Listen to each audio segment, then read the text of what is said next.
What up, Panther Nation?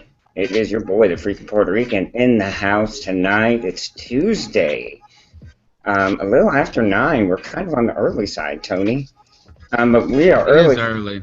We're early because we got a special show for you tonight, folks. You know, it's a slow time of year here in Pantherland and really around the NFL in general. So I got together with a couple of people who are representing the teams in the AFC. They're representing divisions based on their team that they cover in the AFC. I will introduce, I'm not sure how the lineup goes, but when I say your name, if you just give a quick hello, that'd be great. All right, Cole. Hey, how's it going? How can people get up with you? Can they follow you on Twitter? What's your team? Just give them a little bit about yourself. Yeah, they can follow me on Twitter at Cole Muzio. I tweet occasionally, all too infrequently, but you know, definitely check out Drafttek.com. We put out rare content. In fact, we got a mock draft coming out here pretty soon. I occasionally write for Breitbart Sports as well, so check that out as well. Very cool. Very cool. As fans of the show will know, Mel Mayock is actually Aaron Ford covers the Carolina Panthers for Drafttek, and that's what made me reach out to you in the first place, Cole. Oh, awesome. Awesome. Yeah, he's part of our normal Tuesday night crew. And then Frank, if you would introduce yourself, tell them how they can follow you on Twitter, where they can read your stuff and tell us how to pronounce your last name. It's Scaduto. It's Italian. Scaduto. I like it. You got it. I'm the writer for, one of the writers for Pro Football Spot online, profootballspot.com for the Jacksonville Jaguars. And everyone can follow me on Twitter at Ed Scaduto. Scaduto if you do, Scaduto if you don't. Joe, I've heard so many Scooby-Doo jokes over my life, you wouldn't believe it. I bet. Joe, Jacksonville Jaguars, we're going to be in Jacksonville for the opening week of the season. Excited about that. And then on top of that, how about this? The Jaguars, I make fun of them all the time, but and their fan base, but turns out they have like the best fan club out of any team. They bring like 1,500 people to away games. Yes. What are they called? I'm telling you. Is it have a base that supports us? Not only do we have a base that supports us, we have a Facebook base that supports us. If anybody on any of the Facebook pages asks a question, we're on it. I mean, we'll get hundreds of people to answer a question in favor of the Jaguars. You know, best logo in the AFC, best future in the AFC, best franchise in the AFC. Our people mobilize like a small army. It's incredible. Yeah, I think you guys are the Charge of the Light Brigade, I think is the name of the group that goes around to all the away games. But no, they do have a really faithful following, and you wouldn't think it, you know, because they suck. Well, I'm not going to, you can say that. Sorry. But no, I'm you know, since we're talking about the Jags, let's go ahead and start in the AFC South there. Really, two good drafts in a row, it looks like. You know, you've got some weapons on offense for Blake Bortles. So, Tony, you know I've been big on Blake Bortles since he came out. Was he UCF guy? Yeah, UCF guy. I wanted him from the time he came out. So you've got some offense coming. Your defense is, I guess, the big question mark. Isn't that the case, Frank? Well, in some ways, yes, and in some ways, no.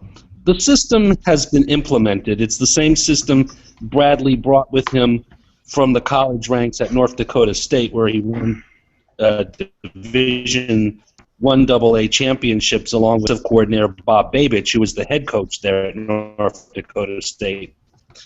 They brought that plan to Seattle in the late 2000s, like 2009, the year before Pete Carroll got there. Okay. And that plan he carried over from Seattle to Jacksonville and just tried to implement it with the personnel he had there. That initially did not work.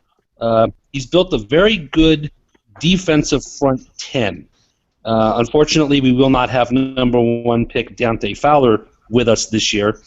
He's going to be out for the year, but he will be back next year. We had built some plans, some game plans for his type of game where he not only rushes the passer but also drops back into coverage.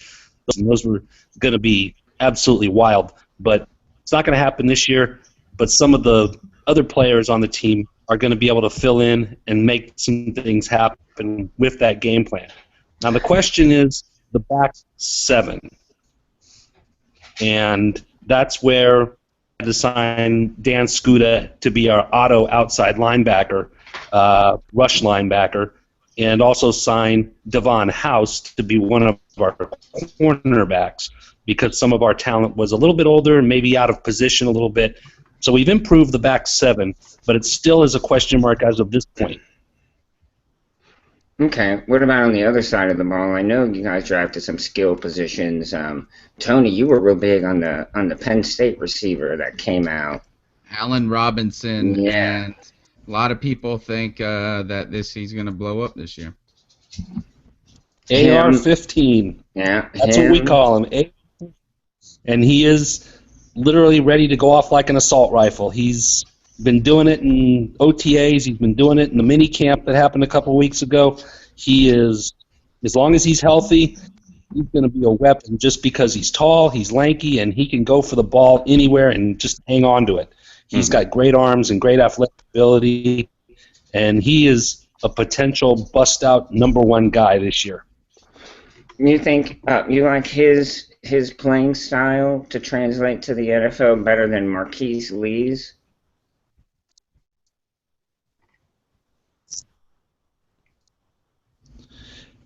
One thing Lee has always had is an injury issue. Certainly his senior year at USC, that was the case. Nicked up a little bit off in the offseason. He's still been nicked up a little bit with a bit of a knee problem, and so he sat out minicamp. He's not really going to be ready to go initially, but maybe sometime during camp he'll get mixed in. But we drafted this kid Green out of FSU in the 5th round this year, and he's going to be really special. He may very well start returning kickoffs or punts and go from there towards being, maybe by the end of the year, a number 1 on offense, just depending on Lee's health and how he continues to adapt to the program. Right, you're talking about Rashad Lee, I believe his name is. Is that right?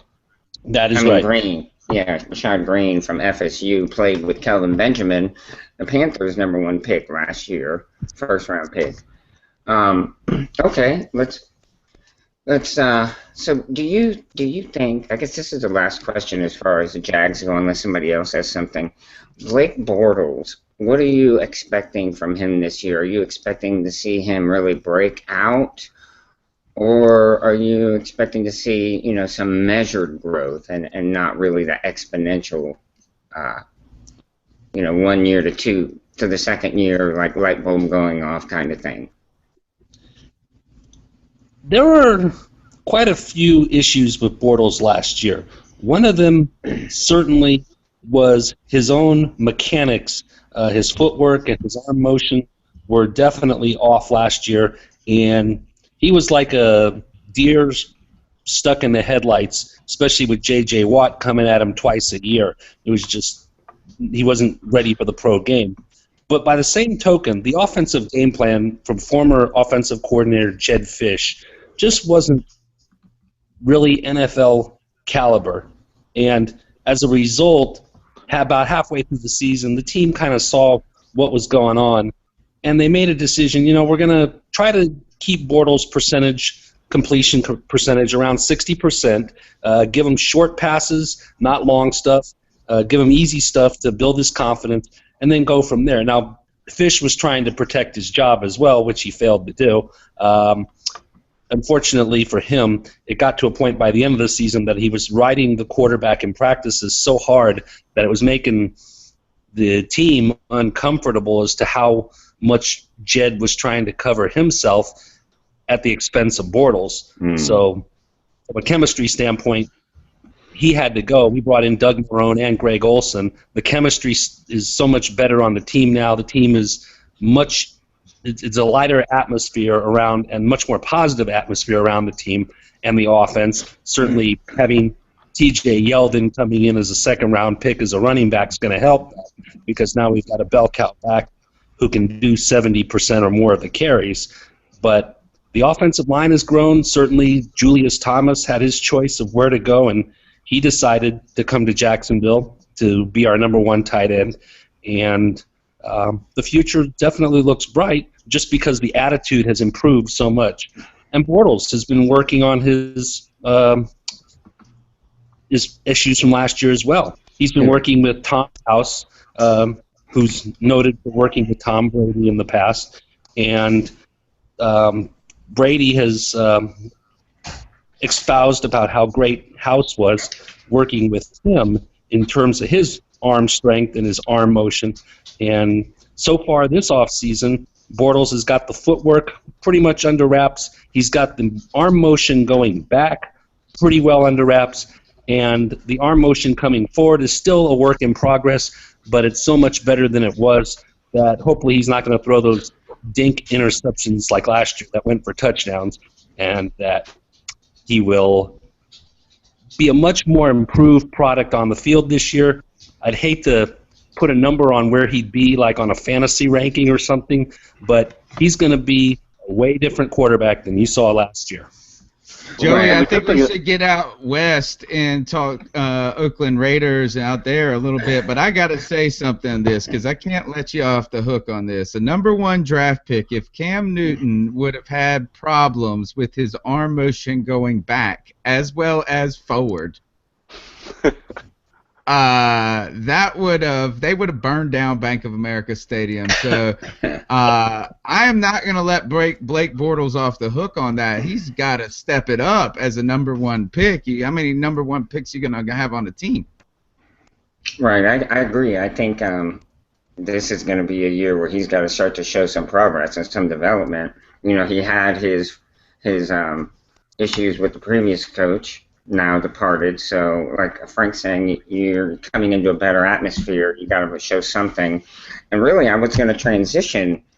Speaking of Blake Bortles, somebody who was picked later in the first round was Derek Carr. Is that right? Second round. Yeah. So, I mean, I think there's a natural transition there to go talk about the Raiders and how. Were you pleasantly surprised with Carr's performance, or were you expecting this sort of performance from him because of the experience his brother had? Yeah, I think, well, first of all, on Blake Bortles, he does have the advantage, you know, going against J.J. Watt, that he didn't take selfies like Zach Mettenberger did, so that gave him a little bit of a break there. I think Bortles is going to progress just fine, but as far as Derek Carr, definitely pleasantly surprised. You know, second-round pick, a lot of questions about him. You know, the Raiders, they traded for Matt Schaub, hoping to bring Carr along slowly, and Schaub just stunk. So they really didn't give us too much of an option. And we thrust Carr in the spotlight. Had an okay offensive line, no running game, no wide receivers to pass to, some real problems. So pleasantly surprised with what he was able to do, given the tools he had around him, given the fact that he was thrust in there, given the fact that he's only a second-round pick, and that he'd been playing, Fresno State caliber football the year before. It's not like he was in the SEC. So you look at what he's able to do year one. And the Raiders definitely, when you build, and this has been, I think, I'm just guessing, as Panthers fans, maybe part of y'all's frustration, maybe you're starting to get around to that with Kelvin Benjamin and Devin Funchess, but, when you draft a franchise quarterback, you do what you can to build around him, and the Raiders are starting to do that this year. They got, Amari Cooper in the draft, Michael Crabtree in free agency, they got Clive Walford in round 3 to be their, franchise tight end.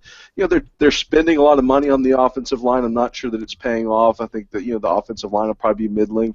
But they are building around Derek Carr, trying to give him some weapons. Got Roy Halou out of Washington in free agency as well, a good pass catcher out of the backfield. So Derek Carr is a guy that I am expecting elite. Now he's still going to be a second-year quarterback.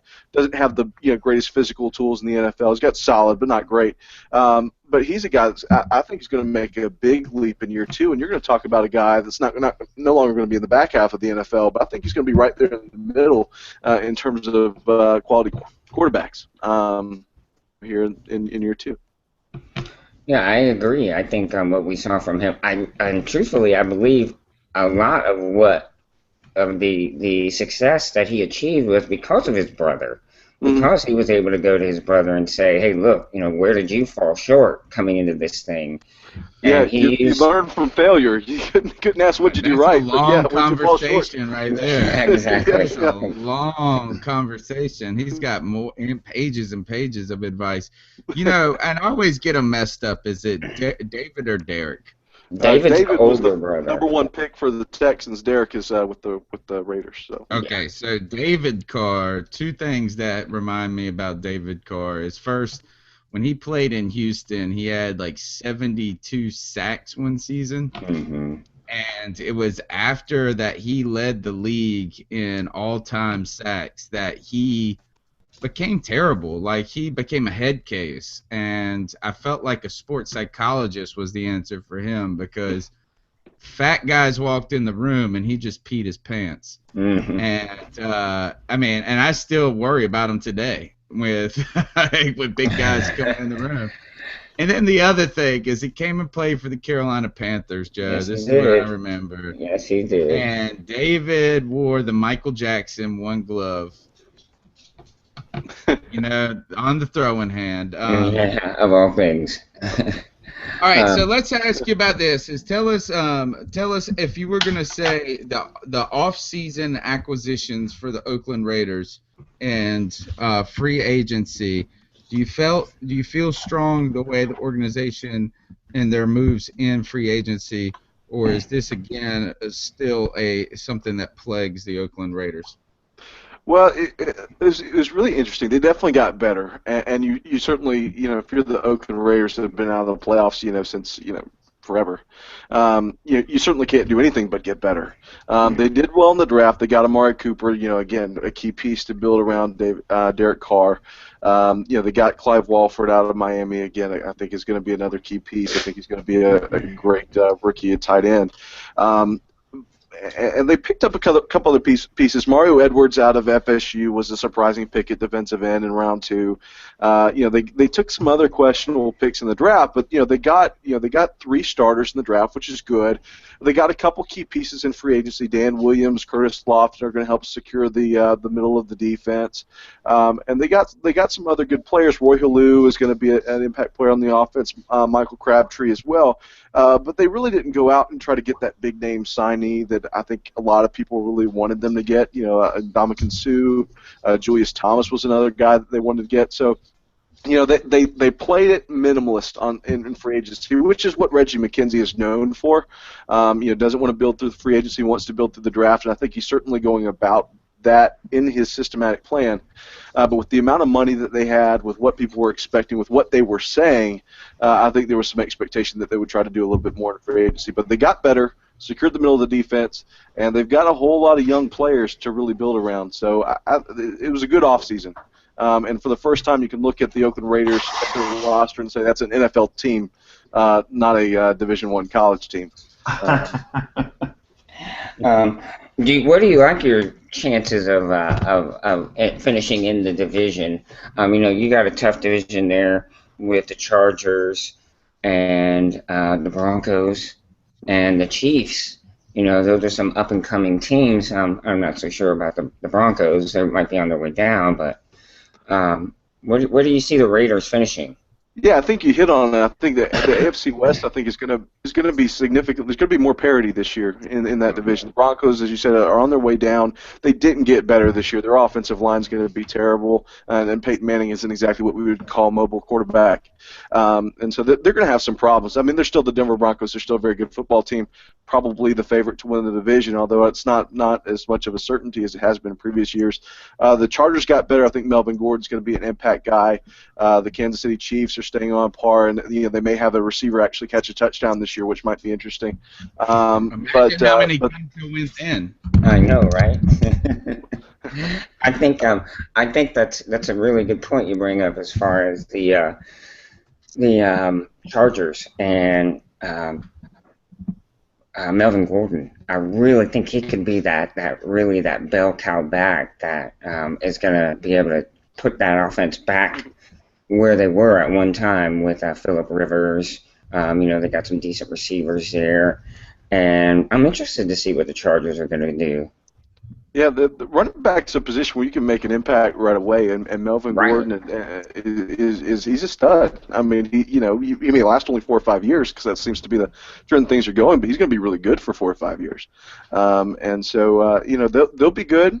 And I think the Raiders are surging. I mean, I'm not ready to say they're not going to finally not finish last in the division, right. but they're a team that has enough talent. And like I said, they finally look like an NFL team. They've got young players, in Khalil Mack, Derek Carr, Latavius Murray. I think is going to surprise people at running back. Amari Cooper, obviously. They've got the guys. They could balls bounce their way. They could compete in the division. It's not likely, but they could. And so there's some parity in the division. The Chargers, if I had to pick, I would say the Chargers got. I think they passed the Broncos. I kind of do. Wow. I agree, and this is where I want to get your take on this, and then we'll jump back east a little bit, or south, should I say, is that for me, what worries me the most about the Denver Broncos is not only have you had a lot of transition on their roster just kind of through natural what happens when you have success and you have big-name players that are going to go and try to get their money, so there's natural rhythms to a roster. Mm-hmm. But they've got problems on their offensive line. They lost their left tackle, I believe. Was it Clady? Is that his name? Clady? Yeah. And they're going to be starting a brand new bunch of offensive linemen out there. Like all 5 of them almost are new. They got rookies. And then you've got a quarterback whose head could possibly fall off with a big hit. I mean, is that a worry if you're a Denver Bronco fan out there and supporting what you're saying with the Chargers potentially being the favorite and maybe even your Raiders surging a little, like you said? Yeah, I love Peyton Manning. I named my son Peyton. He's not exactly named after Peyton Manning, but he started to look not like Peyton Manning, and to already kind of be on that downward spiral. I mean, he's up there. Already be on that downward spiral and have the offensive line that he has. I mean, they lose Ryan Clady, and it's not like they have a next man up kind of philosophy. They go and draft. They reach a little bit. You don't want to start a rookie at left tackle anyway, but they reach a little bit and take a guy out of Colorado State. They're in ready. And so that offensive line is going to be pretty bad. Their defense may be solid. They've got still some weapons on offense, although they lost Julius Thomas and some others. So, they'll be good. And I think most people will probably pick them to win the division. But yeah, there's some reasons to be a little bit nervous if you're a Denver Broncos fan. And like I said, the Chargers are coming up. I think the Raiders are substantially better. The Chiefs certainly didn't get worse. I mean, Jeremy Maclin, like I said, may give them receiver in the end zone. But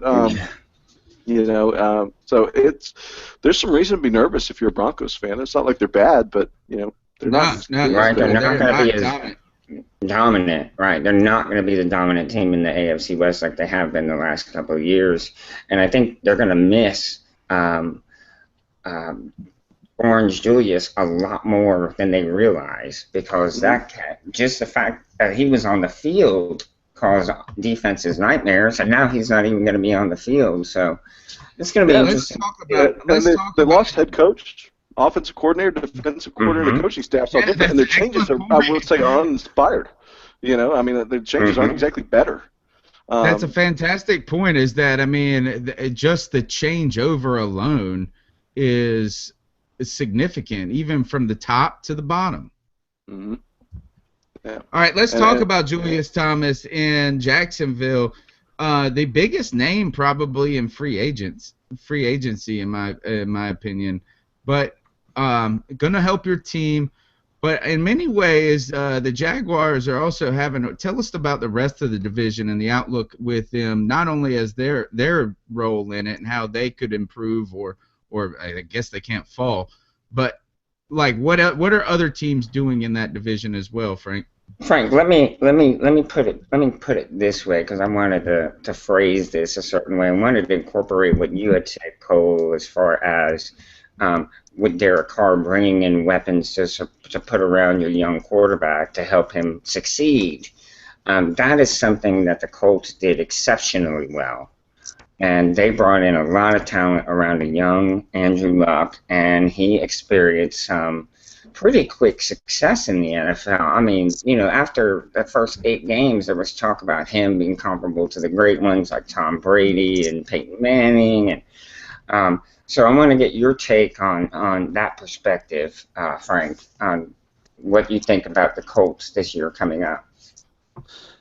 Well, the Colts are going to be the Colts. I mean, they're going to be a contender. Certainly, Luck is making the step-by-step climb each year, and if you're a believer in how the progression is going, the progression would seem to say that they would be a Super Bowl contender this year. Certainly, they better hope so, because the Jaguars are coming in the future. That does sound funny to say now, but we are building something down here that will be challenging to them and to Houston before long. I'll get to Tennessee in a little bit, but as for Jacksonville, we inherited not a lot of weapons the way that Luck inherited them, and certainly he had Wayne to help him initially. T.Y. Hilton's been great. The Colts, I think, need to re-sign him, but they seem to have gone a different direction in the draft in preparing for the future, possibly without Hilton, drafting more of the same type of receivers. Then they go and sign Andre Johnson as a free agent as well, too, to kind of give them a little bit of a variety in their offense. But, you know, they're going to be a passing offense good 65, almost 70% of the time. They do have Frank Gore run the ball, and Gore is a beast. He was a beast down here in high school where I live in South Florida, and he's still a beast. He's not quite yet to 15th on the all-time rushing list. I think he's 16th, but he'll get there before long. And he's a definite Hall of Fame contender. What does he have left in the tank for the Colts? I don't know. And that's the issue where the Colts could struggle, is in having to have a weapon to run the ball and run clock. They certainly had that in the AFC Championship game last year. And if Gore has another injury, or if the offense doesn't work with Gore as well as it should, you think it should, then that is where the Colts could struggle. It looks like there he is. Problems, especially a good playoff contending team. Joe, I don't know. I think we're losing Frank. There is like a terrible thunderstorm at my house, like right now. Oh, is there really? Yeah, but can you hear me fine? I can hear you just fine. Cole, can you hear us? Yeah. I can hear you guys. Okay. Excellent. Okay, you kind of broke up there for a second. How about this? I want to know this, Frank. Who can beat the damn Indianapolis Colts in that division, and how do they do it? Right now, I don't think anybody beats the Colts, and I think that's the reason for that, because Chuck Pagano has put a very good system in place, both offensively and defensively, that ensures that there are enough weapons on that team that they're going to be the division champ. Now, are they going to be a 6-0 division champ? Probably not. They're going to lose along the way, maybe one to Houston, maybe one to Jacksonville this year. It's possible. We like to believe that. But their future hold on the division is not as strong as you might think. And in this day and age in the NFL, you've got that small window to capitalize. Colts got to capitalize on that this year or next year, or it may not happen at all. So for now, they are the top guys. I'd say Houston's second, and they're about a 500 team. You know, it depends on what's going on with their quarterback situation there. They've got weapons, young guys on offense at the receiver position and at tight end. So they've got future potential there, but it all starts with the quarterback and what's happening there. Say Jacksonville is third, like last year. We certainly could fall another notch behind Tennessee, but Tennessee kind of made a decision earlier this year that they were going to draft Mariota, and basically that was kind of a decision by Wisnant to buy a little bit of time for his program to kick in there. So in essence, he was kind of throwing away the year by saying, okay, we've got some time to develop the second pick in the draft, the Heisman Trophy winner. As far as Mettenberger, you know, we'll have him be our backup, and we'll just go forward with the quarterback we drafted. But it buys them time, and so as you reasonably expect, maybe a 3-4 win team at best. Well, guys, I think this show's got like a nice little market niche. It's one of the few places you can go to hear people talking positively about Jacksonville and Oakland. You know, So true, brother. That's gonna buy us some fans right there. Oh my goodness! Yes, that's the line of the day right there. Well, I can put in a positive pitch on Facebook. You know? NFL You guys are Street. the happiest fans. You guys are the happiest fans of teams that haven't even sniffed a winning season. I'm telling you, When things are Oakland- really bad, there's only hope. You know, it's like those the NFL.com commercials at the beginning of the year. You know, everyone's got a chance before the season starts. You know, I'm a Cubs fan, so You the understand. only happy day is opening day. Mhm. All That's right. each Well, let's ask about this. Is that the Oakland Raiders? I want to know something else about them. What the hell is up with their coaching situation? Who is the coach right now? I don't even pay attention to who their coach is because we know he's not going to be the coach in a year and a half at best. What is going on there, and will there ever be any stability? well, don't you know it's Art Shell for the 17th time? No, we've got Jack Del Rio now over from our AFC West rival, the Denver Broncos, DC over there. You know, Former and Jacksonville Jaguar head coach. Former Panther Yeah, defensive coordinator. yeah, And there a we lot go. of- A lot of the former coaches under Del Rio in Jacksonville are now out there with him. Yeah, you know, and I'll tell you what, I think, you know, was Del Rio the best guy available? No. Was he the best guy probably willing to come to Oakland? Yeah. And for the first time in quite a while, he's a credible NFL head coach. He's not the best. You know, I think a lot of people when the Raiders, you know, got rid of Dennis Allen, you know, they weren't going to go with Sperano again. Yeah, there was some hope that it was going to be Jim Harbaugh. There was some hope it was going to be John Gruden. That wasn't going to happen. But you know, Jack Del Rio's a credible NFL head coach. He's not great, but he's not Dennis Allen. He's not Art Shell again, and so there's some reason to be excited about. You know, I think, you know, Frank used the word program early on, and he's going to put in a program. There's a reason for optimism. He loves Oakland. He grew up in the area, so you know, he's excited to be wearing the silver and black, and that's something that to build on. You know, you want people excited to be around. You want people going, "Oh, well, this is just the only job I could have." But I think he's excited to be there, and I His think family, you know, that's if I recall, his family were Raiders season ticket holders. Yes. When he was growing up. I think they still own them today, from what I heard. Yeah, I think so, and you know, he's a USC grad, so you know, he's from the SoCal area. In fact, he'll probably be heading back to Los Angeles here pretty soon. You know, so I think there's some reason to be excited about the coaching situation in Oakland. You know, I don't think he's a lame duck. I think he'll be given time to let things work out, Dennis Allen was given more than more than enough time, but I think Del Rio certainly has a little bit of a leash. They understand this is a young team. They didn't spend big in free agent. I mean, they spent big, but they didn't put the big contracts out there. They didn't sign a big name guy. They understand they're building through the draft, and so he'll be given some time to let his guys develop.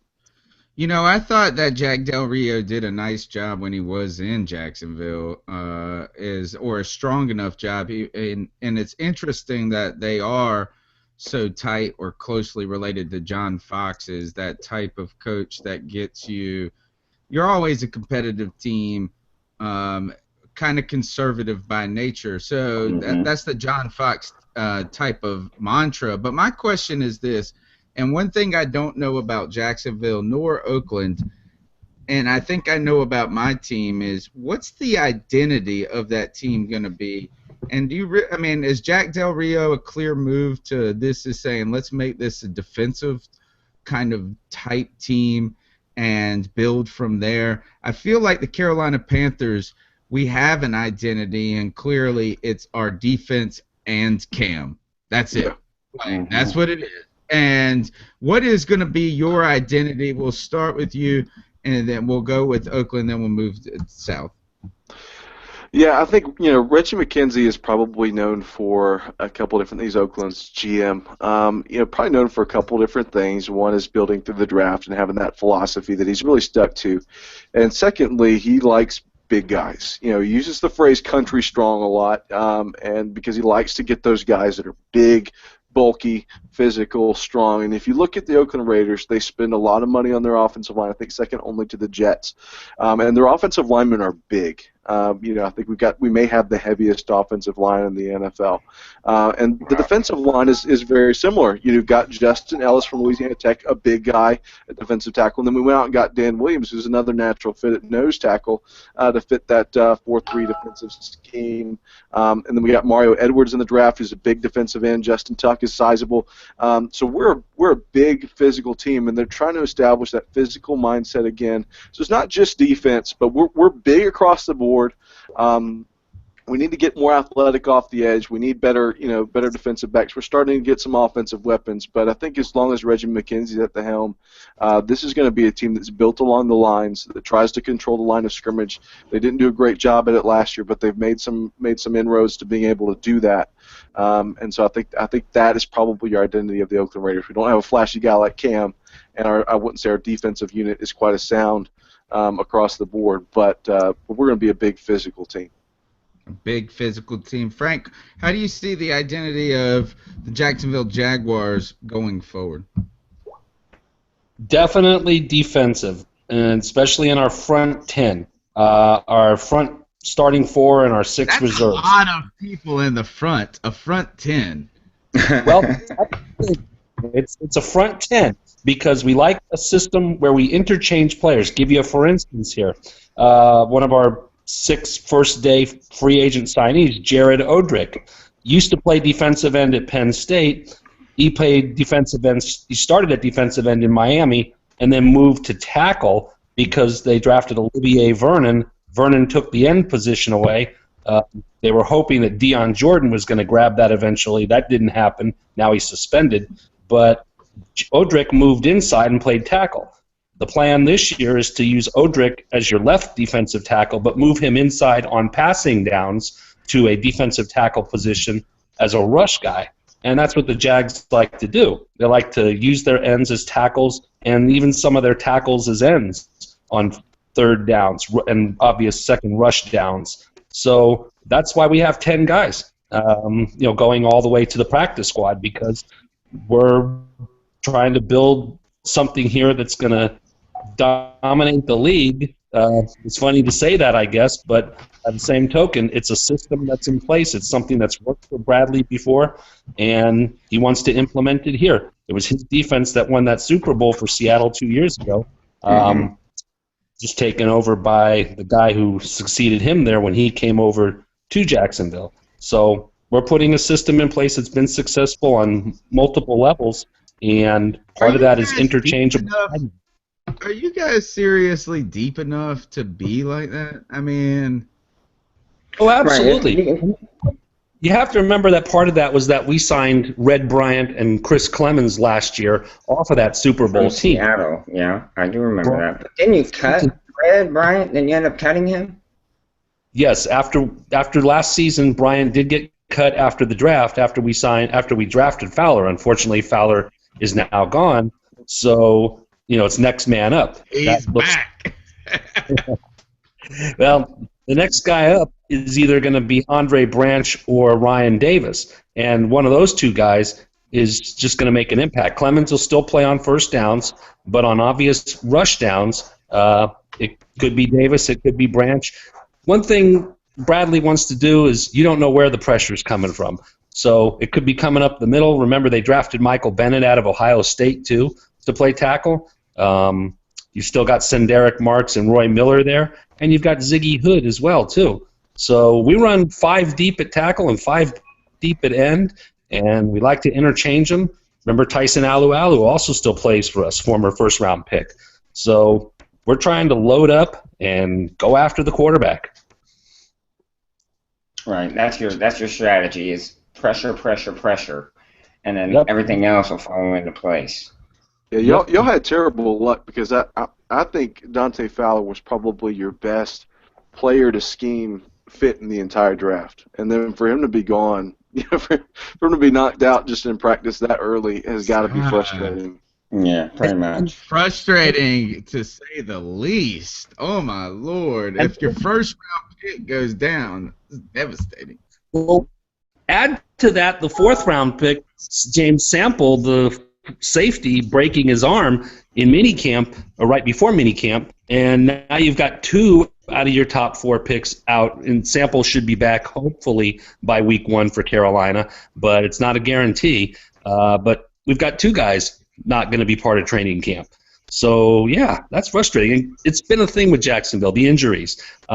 We have an outdoor practice facility. Other teams do too, but not as many anymore. And there have been studies done on practicing outdoors in the sun, in the summer heat down here, and how it wears on muscles and tissues. And we do get a lot of guys going down. It happens. It's terrible luck, but that's why we have the philosophy down here, next man up. Yeah, that's the way you have to be. Yeah. You have to be that way because it is hot in Jacksonville, and it's hot year-round. You don't really have a winter there, per se. No, they grow oranges, dude. Yeah, like, if you grow oranges, like, it's warm all year round. All right, this is, I'm thinking about this and going back to that comment of this is just the most optimistic group of people that had the top 5 picks. Does anybody just dominate? I guess would it be the Colts and the Chargers? Are they just going to dominate those divisions? I think in my case in the AFC West, I don't think so. I think this is a year where if I were a betting person, I'd probably put money on the Chargers. I think most people would probably put it on the Broncos, but you'd have some putting on the Chiefs. You'd only have the most diehard Oakland Raider fans putting money on the Raiders. We're a franchise used to hoping we lose games at the end of the season so we can improve our draft position. Yeah. But it's a division, I think, from top to bottom. I think finally the Raiders they look like an NFL team. Are they the best team in the division? No. Are they really likely to compete for the division? No. But they're an NFL team that's going to give you a fight week in, week out for the first time in a long time. The Chiefs are good. The Chargers are good. The Broncos aren't as good, but they're still good. And so I don't think anyone runs away with the division. I think it's going to be very competitive top to bottom. I agree with that. Do you think with a couple of crucial injuries to some players on other teams, Raiders can make a run? Oh, yeah. I mean, you talked about Peyton Manning's extremely vulnerable, and what do the Broncos look like without him? The Chiefs, Jamal Charles goes down. The Chargers, Phillip Rivers goes down. Some of those kind of key injuries. I mean, these are some pretty top-heavy teams in terms of they've got guys that they're really dependent on and haven't really built a game plan around replacing. So, the Chiefs' passing offense is pretty poor. If Charles went down and they were forced to rely on that, they really struggle. Denver's a Manning-centric team, although their defense is very good, but they're not going to move the ball without Peyton. It's a division where, just like anywhere in the NFL, anyone goes down, any other team can rise. And again, for the first time in a while, the Raiders are in a position, talent-wise, to be able to take advantage of that. Tell us what you're doing when you go into this camp. What's the one thing that you want to see out of this training camp that you're going to be looking at, and the one thing you don't want to see? Yeah, I think you're looking for, with the Raiders, again, they've been so bad, there's a lot of things that you're looking for. You want to see progression out of Derek Carr. You want to see Amari Cooper look like he has been looking in practices. He's been looking very good. You want to see the development of their pass rush, and you want to see, probably the main thing is you want to see these young corners. The Raiders were very strategic, and they've got young corners, DJ Hayden, TJ Carey, Keith McGill, 3 young corners, and they're relying on them. They didn't go out and sign a veteran in free agency, as most, including myself, thought they should. Mm-hmm. They went out and stuck with those guys, and it's a talented group. These guys were either drafted high or have shown some promise, but it's a pretty unproven group, and so you're looking for them to stay healthy. You're looking for them to show promise. One thing that you don't want to see if you're the Oakland Raiders is any of these young guys that you're counting on to be the cornerstones of your franchise: Derek Carr, Amari Cooper, Khalil Mack. Any of these young guys, you don't want to see them go down in injury. DJ Hayden has done that the last several years. I mean, he's had injury problems. Menelik Watson, our second-round pick from that 2013 draft, has had injury problems. You want to see these guys take advantage of this time to develop, get better, and these guys are going to be relied upon in the season. It's not like they're just young guys we're hoping that develop. There are key cornerstones and stars right now. Right. So that's what you don't want to see. You're building blocks, basically. That's what they are for you guys. They're your building blocks. You're going to build off of these players and make the team, complete the team. I do like where the Raiders are sitting right now. I think they have nothing to lose. They might as well go balls out, so to speak. You got nothing to lose. Nobody's expecting anything from them, so go out there and play your tail off. Exactly. And Del isn't on the hot seat yet either. He's not on. This is his first year. He's going to be given this year. He's not really going to be on the hot seat until next year, unless he somehow goes 0-16 or something like that, which for the Raiders isn't unbelievable. But I think they'll be better than that. He's got a year to let these guys grow, give them as much playing time as possible. And you're right. They can just go full bore. Yeah. And Frank, for you, same sort of question. Coming into training camp, what do you see as the biggest need that you need to see come out of this training camp, and what's the one area that they cannot falter in for Jacksonville?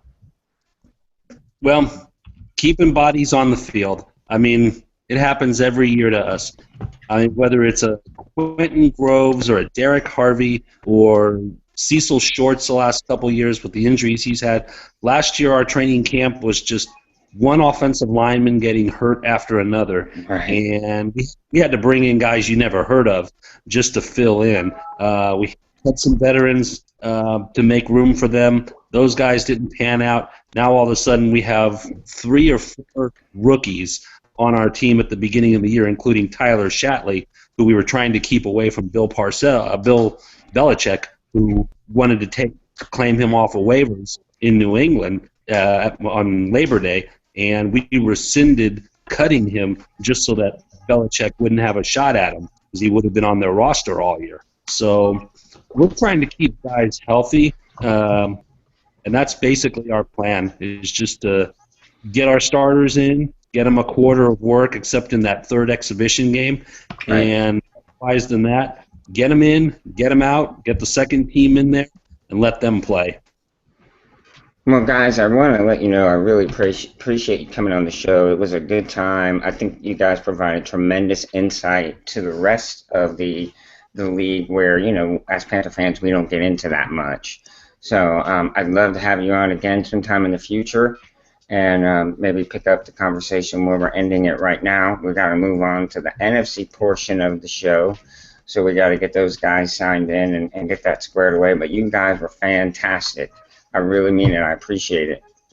Well, thanks for having us on, and I wish Cam and the Panthers the best. All right. Well, thank you. We're going to be there. All right. Well, let's jump out of here, Joe, and we're going to the NFC. All right. Thanks, guys.